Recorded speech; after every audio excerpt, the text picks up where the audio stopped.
Noong sinaunang panahon, kung kailan magkasamang namuhay ang mga tao at dragon sa iisang mundo, hindi alam ng mga tao kung ano ang tunay na kasiyahan. Nabubuhay sila sa ilalim ng matinding takot at kinakailangan nilang ialay ang pinakamagagandang dalaga sa kanilang tribo bilang sakripisyo upang mabuhay ang iba. Matapos piliin ang 5 pinakamagagandang babae sa baryo, sinimulan ng mga tao ang ritual ng paghahandog, kung saan tinirintes ang buhok ng mga dalaga at itinali sila sa magkakaibang bangka. Pagkatapos noon, pinabayaang maanod ang mga bangka sa nagyayelong lawa, kung saan naghihintay ang malagim nilang kapalaran bilang magiging bride ng dragon. Habang umaawit ng nakakatakot na kanta ang mga tao sa paligid, unti-unting lumitaw mula sa malayo ang halimaw at pinili nito ang dalagang magiging alay. Nang makita ng isang knight na kinukuha ang babaeng kanyang minamahal, agad niya itong sinundan at matapos ang mahabang paglalakbay, narating rin niya ang lungga ng dragon. Ngunit pagdating doon, nadiskubre niyang wala na sa mundo ang dalaga at dahil sa matinding lungkot at galit,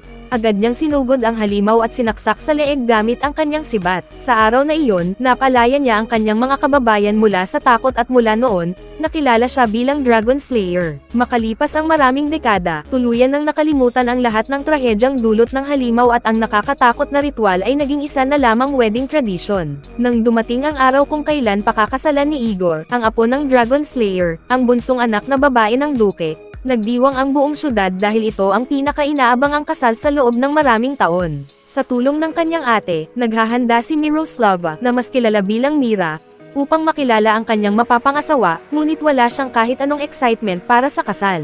Habang tinitirintasan ni Yaroslava ang kanyang buhok, nagreklamo ang dalaga dahil wala ng mga dragon sa panahon nila, dahil nais daw niyang makapangasawa ng totoong Dragon Slayer at hindi lamang apo nito. Nang marinig iyon ni Yaroslava, agad siyang nagalit at pinagalitan ang kanyang nakababatang kapatid dahil lagi raw itong nangangarap ng imposible. Sinabi ni Mira na naiinggit lamang ang kanyang ate dahil hindi pa ito nakakahanap ng mapapangasawa, at labis iyong ikinagalit ni Yaroslava. Habang nagtatalo ang magkapatid, pumasok ang prince sa silid at inutusan si Mira na magmadali dahil naghihintay na raw ang lahat ng bisita para sa kanya. Kahit ayaw niya sa kasal, nagpa siya ang batang duchess na sundin ang kagustuhan ng kanyang ama at itinuloy ang seremonya, dahil naniniwala siyang matututo rin siyang mahalin si Igor habang tumatagal. Bilang paggalang sa sakripisyong ginawa ng kanilang mga ninuno, isinagawa ang ritual ayon sa tradisyon at humiga ang bride sa isang kahoy na bangka upang dalhin patungo sa altar. Habang hinihila ni Igor ang bangka sa ibabaw ng nagyayelong lawa,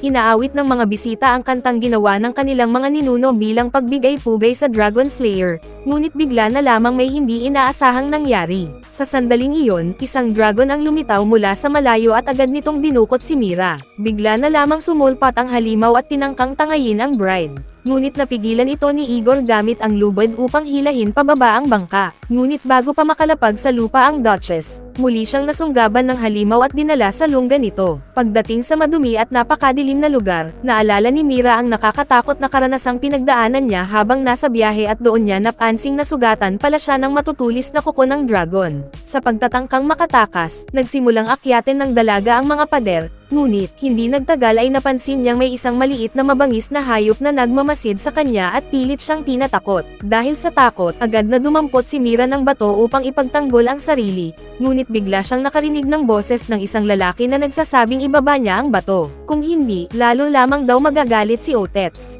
Matapos lapitan at singhutan ng hayop ang dalaga, tuluyan itong umalis at ipinakilala ng binata ang kanyang sarili bilang si Arman. Sa sandaling iyon, humingi ng tulong si Mira upang makatakas, ngunit sinabi ng binata na imposibleng makatakas mula sa dragon at doon napagtanto ng Duchess na isa rin pala siyang bihag. Nang tanungin kung bakit inawit ng kanyang mga kababayan ang ritual na kanta, sinabi ni Mira na iyon ang gusto ng kanyang fiancé at inamin niyang naniniwala silang lahat na wala ng mga dragon. Ngunit ayon kay Arman, ang kanta raw mismo ang tumawag sa dragon at iyon ang dahilan kung bakit siya nabihag. Nang mapansin ng binata na sugatan ang dalaga, binigyan niya ito ng herbal paste upang ipahid sa kanyang mga sugat at sa unang pagkakataon, nagkatitigan ang dalawa. Desididong makabalik sa kanyang tahanan, humingi si Mira ng tulong kay Arman upang ilihis ang atensyon ng dragon, ngunit sinabi ng bihag na imposibleng makaalis sila ng buhay sa lugar na iyon. Dahil sa galit, tinawag ng Duchess na duwag ang binata at gumamit ng bato upang takpan ang butas na nagsisilbing daanan ng kanilang pag-uusap. Kaagad pagkatapos noon, nagsimulang mag-isip si Mira ng plano para makatakas at pinutol niya ang sarili niyang buhok upang gawing lubod at subukang makaakyat sa itaas. Ngunit bago pa man simulan ni Mira ang pag-akyat, biglang lumitaw ang dragon at ginamit ang malalakas nitong ungol upang takutin siya. Nang umalis ang halimaw, lumapit siya sa pader at nagsimulang tawagin si Arman, ngunit wala siyang natanggap na sagot. Sa pag-aakalang tuluyan nang nawala ang kanyang nag-iisang kakampi, napaiyak si Mira at tinipon ang lahat ng kanyang lakas ng loob upang makatakas. Ngunit habang umaakyat, naputol ang kanyang buhok na ginawang lubod kaya hindi niya narating ang tuktok. Sa sandaling iyon, tuluyang binalot ng desperasyon ang dalaga at sinimulan niyang hampasin ang pader gamit ang isang bato. Matapos ang ilang malalakas na hampas, napansin niyang nagkaroon ng butas kaya nagpasya siyang dumaan doon upang hanapin si Arman. Habang hinahanap ang binata, may napansin siyang lagusan at agad siyang naglakad papunta sa liwanag, ngunit bigla siyang nagulat nang muling lumitaw ang dragon, na ginagamit ang laki at lakas nito upang takutin siya. Habang hinahabol siya ng halimaw, pumasok ang Duchess sa isang kuweba upang magtago at sinubukan siyang tamaan ng dragon gamit ang naglalagablab nitong apoy. Nang mapansing walang epekto ang kanyang pag-atake, inutusan ng halimaw si Otets na hulihin ang dalaga at ibalik siya. Ngunit pagdating ng maliit na nilalang, nasa gilid na ng bangin si Mira at handa nang tumalon papunta sa dagat. Sa sandaling iyon, lumitaw si Arman at sinubukang kumbansihin ang dalaga na bumalik sa loob. Nang mapansin ni Mira na sumusunod ang lemur sa mga utos ng binata, agad niyang naisip na nagtatrabaho rin ito para sa dragon kaya sinubukan niyang lumayo rito. Ngunit habang paatras siyang naglalakad, aksidente siyang nahulog mula sa bangin at habang bumabagsak, naramdaman niya ang mga kamay ni Arman na mahigpit na humahawak sa kanyang katawan.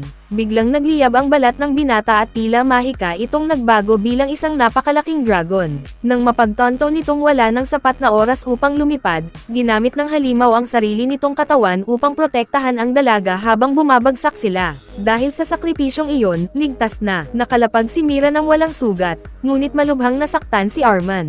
Pagkakita sa walang galaw na dragon, sinamantala ng Duchess ang pagkakataon upang sumigaw ng saklolo, nang hindi niya alam na bumuo na pala si Igor ng isang buong grupo upang iligtas siya. Ngunit habang nasa biyahe, naligaw si Igor at ang kanyang mga tauhan sa makapal na hamog kaya hindi sila nakarating agad sa isla. Nang mapagtanto ni Mira na walang barkong naghihintay malapit sa kanya, lumapit siya sa dragon at nakita niyang muli itong nagbalik sa anyong tao. Dahil sa galit, naisip ng dalaga na samantalahin ang pagkakataon upang patayin si Arman. Ngunit nang dumampot siya ng bato upang hampasin ang binata, nakita niyang papalapit si Otets at naawa siya nang makita ang desperasyon ng maliit na nilalang habang pinapanood nitong malunod ang kanyang amo. Kaya kahit labag sa kanyang kalooban, nagpa siya ang Duchess na tulungan ang kanyang kaaway at gumamit ng tela upang hilahin pabalik si Arman sa loob ng kuweba. Pagdating nila sa ibabaw ng malaking bato, nakita ni Mira na muling tumayo ang nilalang habang nagliliyab ang katawan nito, ngunit bago pa man makumplito ang pagbabago nito,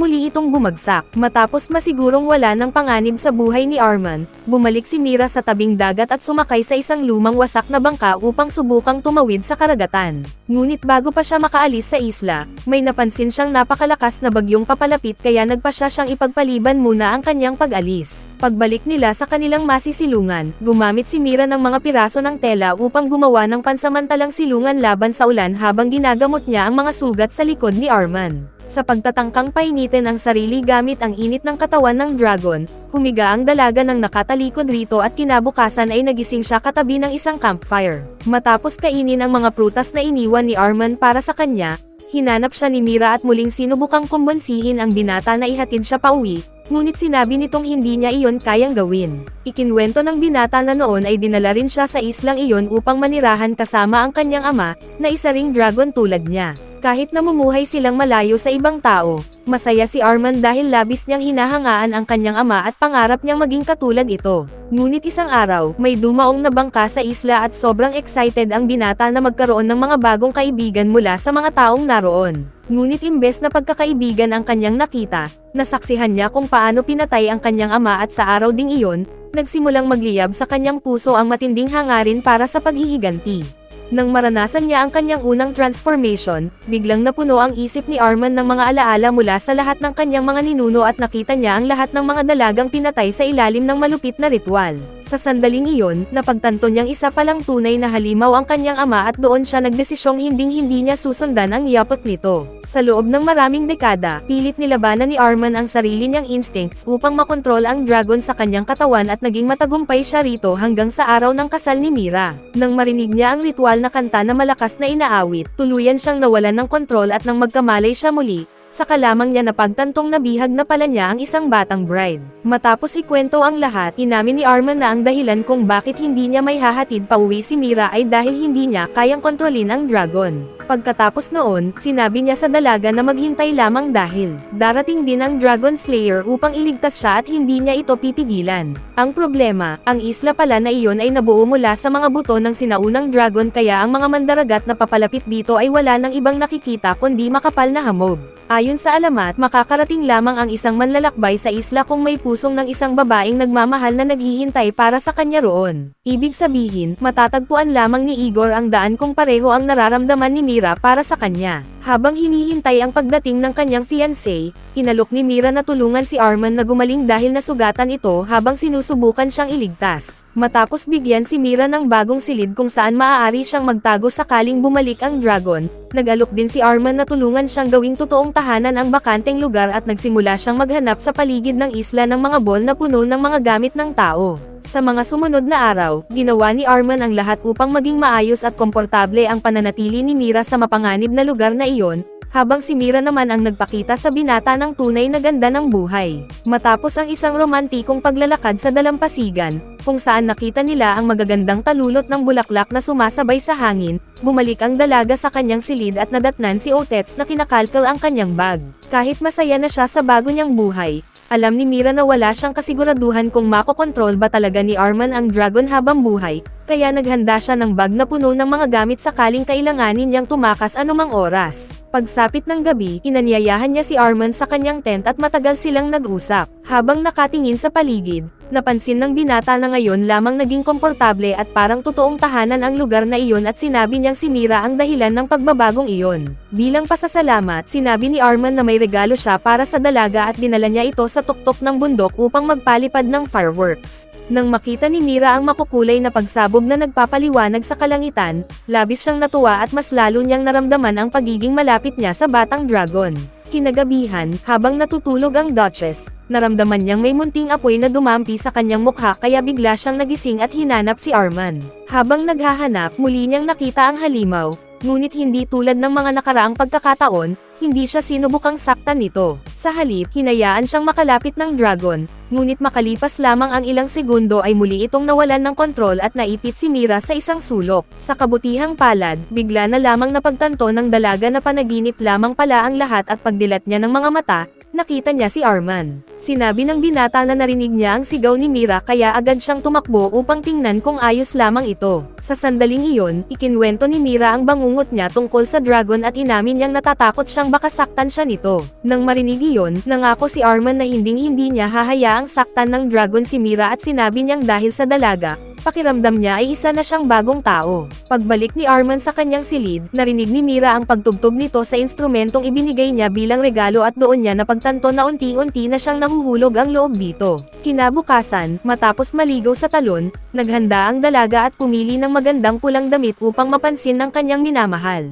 Habang papunta si Arman sa silid ni Mira na may dalang bouquet ng mga bulaklak, bigla niyang naramdamang nagsisimula na naman siyang mag-transform kaya agad siyang tumakbo papunta sa bangin upang mailayo ang sarili sa tirahan ng dalaga. Ngunit hindi naging matagumpay ang kanyang plano dahil natagpuan pa rin siya ni Mira. Dahil sa matinding takot na mawalan ng kontrol at masaktan ang dalaga, sinabi ni Arman na hinihintay na lamang niyang dumating si Igor upang kunin siya. Ngunit sinabi ng Duchess na hindi kailanman mahahanap ng kanyang fiancé ang isla. Pagkatapos noon, ipinakita ni Mira ang saranggolang tinahi niya gamit ang ilang piraso ng tela at hiniling niyang tulungan siya ni Arman na paliparin ito. Habang lumilipad ang saranggola sa himpapawid, bahagyang lumapit ang binata kay Mira at nagdikit ang kanilang mga kamay. Sa sandaling iyon, naramdaman ni Arman na sinusubukan na namang kontrolin siya ng dragon kaya agad siyang umalis bago pa mapansin ni Mira ang nangyayari. Pagpasok sa bitek na madalas niyang ginagamit bilang kulungan para sa dragon, muling nilabanan ni Arman ang halimaw sa kanyang kalooban at nagsimulang tugtugin ang instrumentong natanggap niya mula kay Mira upang pakalmeyan ang sarili.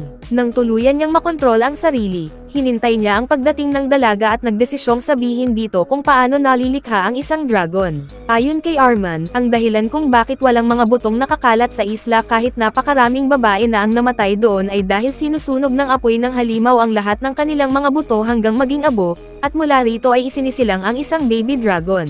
Upang hindi maranasan ni Mira ang parehong kapalaran, sinabi ng binata na kinabukasan ay kailangan niyang umalis sakay ng bangka at hahayaan nilang tangayin siya ng hangin palabas sa karagatan. Matapos sabihin iyon, bumalik si Arman sa bitek at muling nag-transform, kaya wala nang nagawa si Mira kundi sundin siya. Kaya kinaumagahan, ginawa ng dalaga ang sinabi ni Arman at nagsimula siyang itaas ang layag upang umalis sa isla, habang iniiwan sa likod sina Otets at ang lalaking kanyang minamahal. Matapos ang ilang araw na pagkakulong sa loob ng makapal na hamog, nagpasya si Igor na itigil na ang paghahanap at inutusan ang kapitan ng barko na bumalik upang mahanap nila ang daan pauwi. Ngunit imbes na sundin ang utos ng binata, sinabi ni Andre na nangako siya sa ama ni Igor na paprotektahan niya ang karangalan ng kanilang pamilya. Dahil dito, ipinahayag ni Andre na ipagpapatuloy niya ang paghahanap at pinayuhan niya si Igor na magpahinga muna. Ngunit ayaw na ng binata na ipagpatuloy pa ang paglalagay sa kanyang buhay sa panganib. Habang tinututukan ng talam ang kapitan, sinabi ni Igor na naniniwala siyang wala na si Mira sa mundo at kailangan na nilang umalis bago pa nila maranasan ang parehong sinapit ng dalaga. Sa sandaling iyon, may napansin ang mga tauhan sa kalangitan kaya agad naghanda ang mga mandirigma upang harapin ang dragon.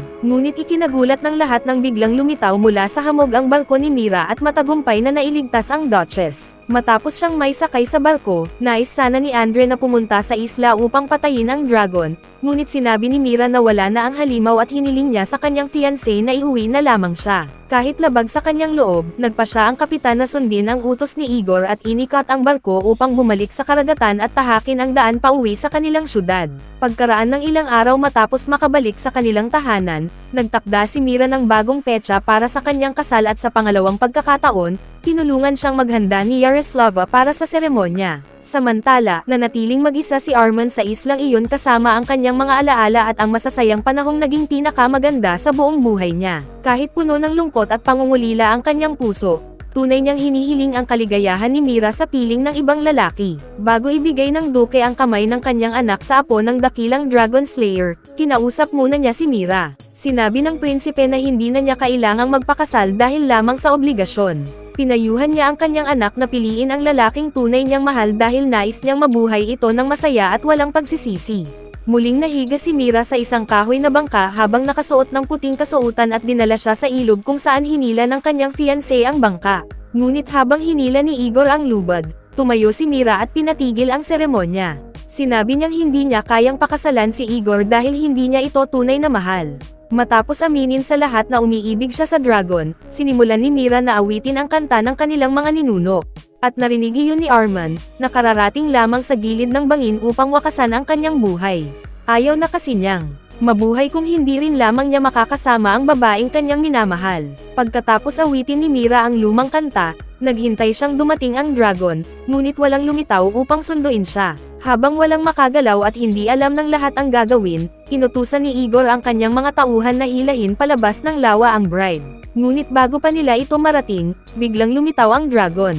Matapos sunggaban ang Duchess, mabilis na lumipad palayo ang halimaw. Samantala, nakahinga ng maluwag ang prinsipe dahil alam niyang sinunod ni Mira ang kagustuhan ng kanyang puso. Nang makita ni Igor ang dragon na tinatangay ang kanyang bride, agad siyang kumuha ng sibat upang pigilan ito. Ngunit sumigaw si Yaroslava at nakiusap na huwag niyang saktan ang kanyang kapatid. Kahit alam niyang maaaring tamaan si Mira, ipinilit pa rin ni Igor ang kanyang paghihiganti. Ngunit bago pa niya maihagis ang sibat, pinigilan siya ni Andre at sinuntok matapos agawin ang sandata mula sa kanyang mga kamay. Pagdating sa isla, dinala ng dragon si Mira sa altar kung saan isinakripisyo ang lahat ng mga dalaga upang makalikha ng bagong dragon. Ngunit nang ihahanda na sana ni Arman ang kanyang apoy, hinawakan ni Mira ang kanyang mukha at hinalikan siya. Sa sandaling iyon, umurong ang halimaw dahil nalito ito sa ginawa ng dalaga. Doon napagtanto ni Mira na sanay ang dragon na katakutan, ngunit hindi nito alam kung paano mahalin. Dahil dito, sinabi ng dalaga na mahal niya si Arman kung sino man talaga ito. Pagkatapos, lumuhad siya at inialay ang sarili bilang sakripisyo kung iyon man ang kagustuhan ng dragon.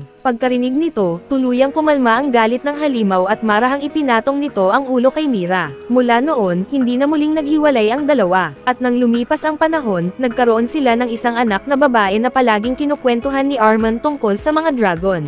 Matapos ikwento kung paano niya nakilala si Mira, pinatulog ni Arman ang kanilang anak at inutusan si Otets na bantayan ito habang mamamasyal sila ng kanyang minamahal. Habang papalubog ang araw sa abot tanaw, muling nagbago si Arman bilang dragon. Pagkatapos, umakyat si Mira sa likod nito upang magkasama silang lumipad sa kalangitan. Ano sa tingin ninyo ang movie na ito? Ay comment ninyo sa baba. At bago tayo magtapos ay isa-shoutout muna natin si Joshua Tubianosa, Yeni Gamban, Noah Kilbor Inget, Carlo Hayagan, Ray Paso Jan Mervay, John G. Joseph Lee, Jomar Kamanian, Brens Ocampo from Guadalupe, Cebu City, Nonoy Mar from South Korea, at Rogan Paul Dizon from Mati, Davao Oriental. Mag-subscribe na kung hindi ka pa nakasubscribe, pindutin na rin ang notification bell at like button para sa marami pang movie recap katulad nito, at mag-iwan ng comment down below. And as always, thank you for watching.